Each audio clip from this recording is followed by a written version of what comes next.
ciel. Dieu va te guérir. Avant d'aller au ciel, Dieu doit te donner de l'argent. Avant d'aller au ciel, Dieu doit se souvenir de toi. Est-ce que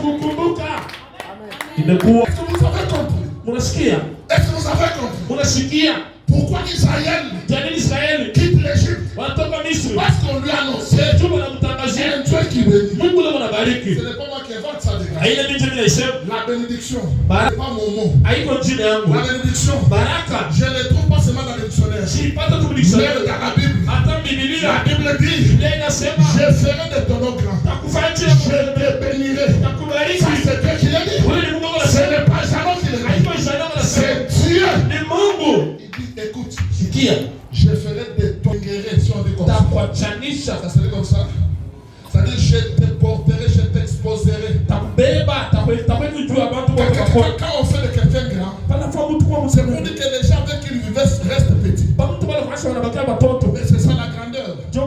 Quand on dit je suis grand, c'est pour dire qu'au devant de toi il y a un petit. On ne peut pas faire de quelqu'un grand tant qu'il n'était pas petit et qu'il n'a pas laissé d'autres petits. Si tu étais petit hier, parce qu'il a parlé, aujourd'hui ce matin, il doit faire de nous des grands. Il a parlé. Personne ne lui avait demandé ça. Il dit que je te bénirai. Tout celui qui te bénira. Tout celui qui nous maudit. Que Dieu le maudisse. C'est sa parole. Écoutez, il y a des choses que Dieu a parlé. C'est pas parce que vous savez prier.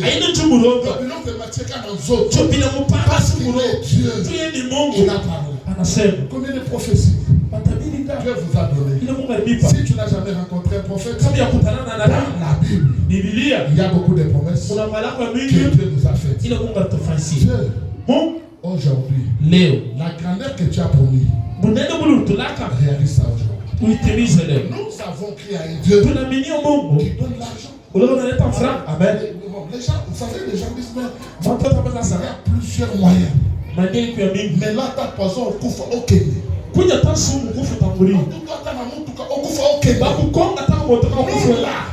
avant d'aller au ciel, on doit traverser la mer Rouge.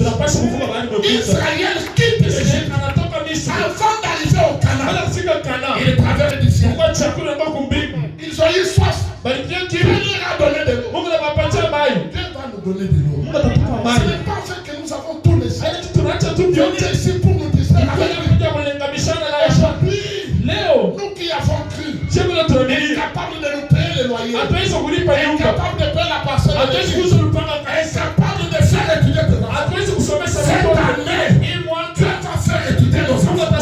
Cette année, qu'il fasse. Moi, je le connaissais. Qui m'a appelé? C'est lui, non? Oui.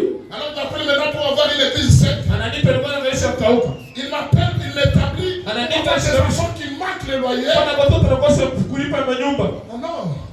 Je ne peux pas dire que ça c'est une blague. Je ne peux pas dire ça. Je le respecte, il est Dieu, il est Père. Mais il est temps qu'il agisse. Mais il est temps. Même s'il ne veut pas nous donner des immeubles.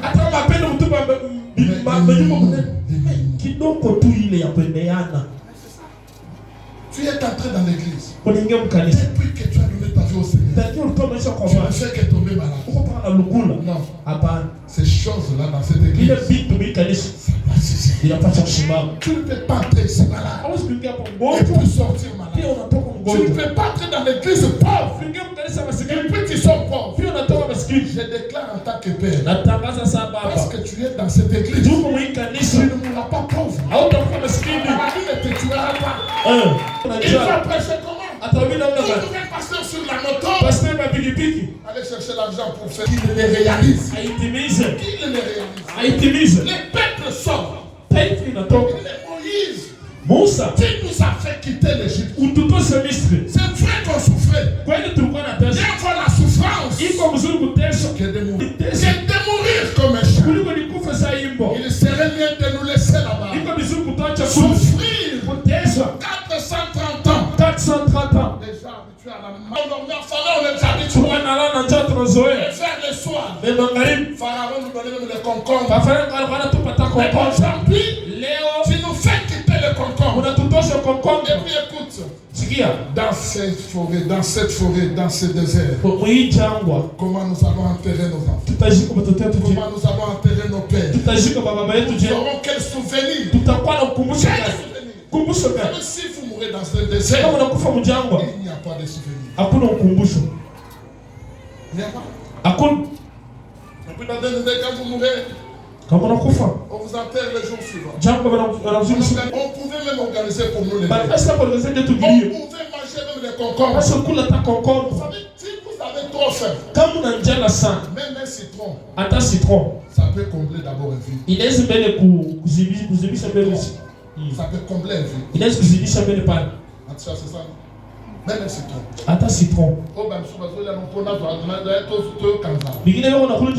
Dans un désert, même le vinaigre, il faut combler un vide.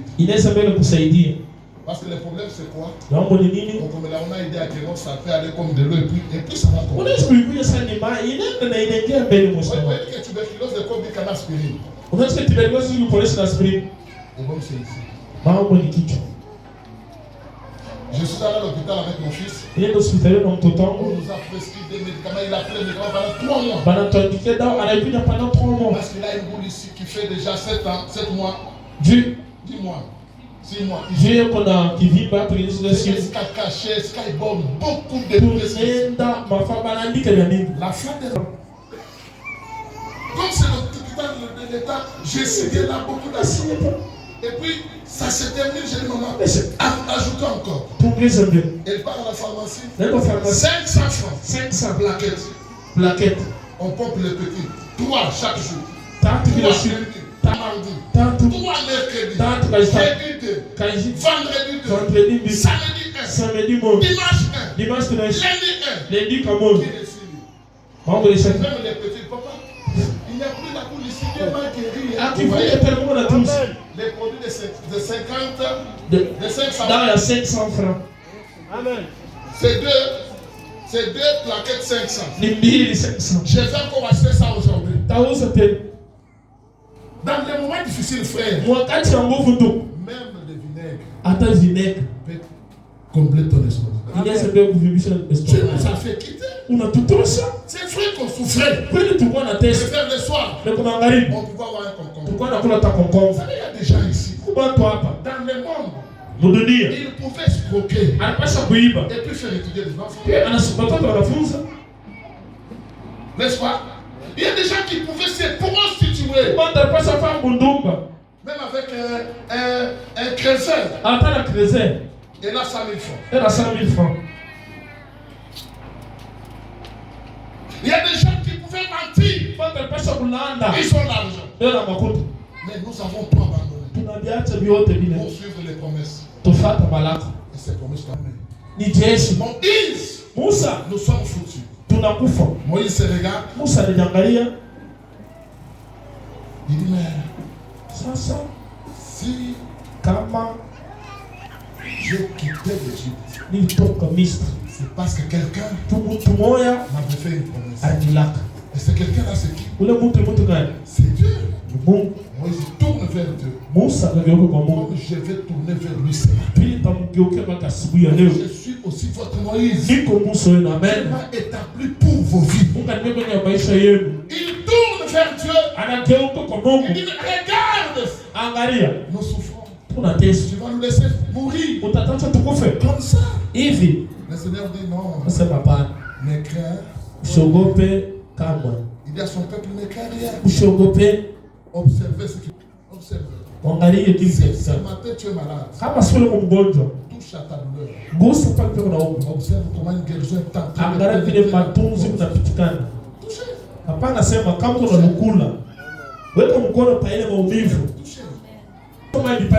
c'est là que nous prêchons. Touchez, je vous dis. Touchez. Je vais nous parler aussi ce matin. Il dit nous mourrons. Il dit ne vous en faites pas. Observez. Regardez. Avancez. Ne reculez pas. Avancez. Meram. Avancez. Amen. Meram. Papa. Avançons. Amen. Tu es où? Devant la mer rouge. Devant tes problèmes. Devant tes difficultés. Devant des saisons-là. Il y a un Dieu à qui les autres obéissent. Devant tes problèmes. Devant cette maladie. Il y a un Dieu. Devant les maladies obéissent. C'est celui qui est enseigné ce matin. C'est celui qui est enseigné ce matin. C'est celui qui est en train de circuler dans cette salle. C'est celui qui est en train de vous toucher. C'est celui qui vous demande d'avancer. Vous savez pourquoi tu demandes d'avancer? Parce qu'il veut créer une confusion. Ce matin, il y aura une confusion. Si tu étais venu ici en partant, tu vas retourner normal. Si tu étais venu ici vite, tu vas te complexes. Si tu étais venu ici malade, écoutez, il n'y aura pas une guérison d'après le message. Il y a des choses. Il y a même des matrices qui vont concevoir. Je crois à un Dieu. La déchirure. Ta maladie est grande, mais il n'est pas au-dessus de toi. Ton problème est grand, mais il est devant un Dieu plus grand. Vous savez, il y a des moments quand nous suivons Jésus. Il y a des moments quand nous les suivons peut-être parce que l'autre l'a suivi. Il y a des jours où tu peux prendre une décision. Il dit aujourd'hui, tu ne passes pas. C'est une race de gens comme des martyrs. Tu ne passes pas. Que tu le veuilles ou pas. Moi je ne te vois pas. Mais toi tu me vois. Moi ce n'est pas Dieu pour te voir. Mais toi tu me vois. Parce que tu me vois. Fils de David. Aujourd'hui, le Dieu qui a écouté Bartimée, il va t'écouter. Il va t'écouter. Il y a des moments. Il fait semblant. Il fait semblant. Et les jours où tu vas te réveiller, tes pointes devant sa porte. Il dit, papa, je suis votre fils. Vous êtes mon père. Regarde les enfants des autres. Comment je suis né dans cette vie. Vous commencez à souffrir. Dites-moi, est-ce que êtes-vous mon père? Oui ou non? Il ne te dira même pas que c'est moi ton père. Ce sont les résultats et les réactions.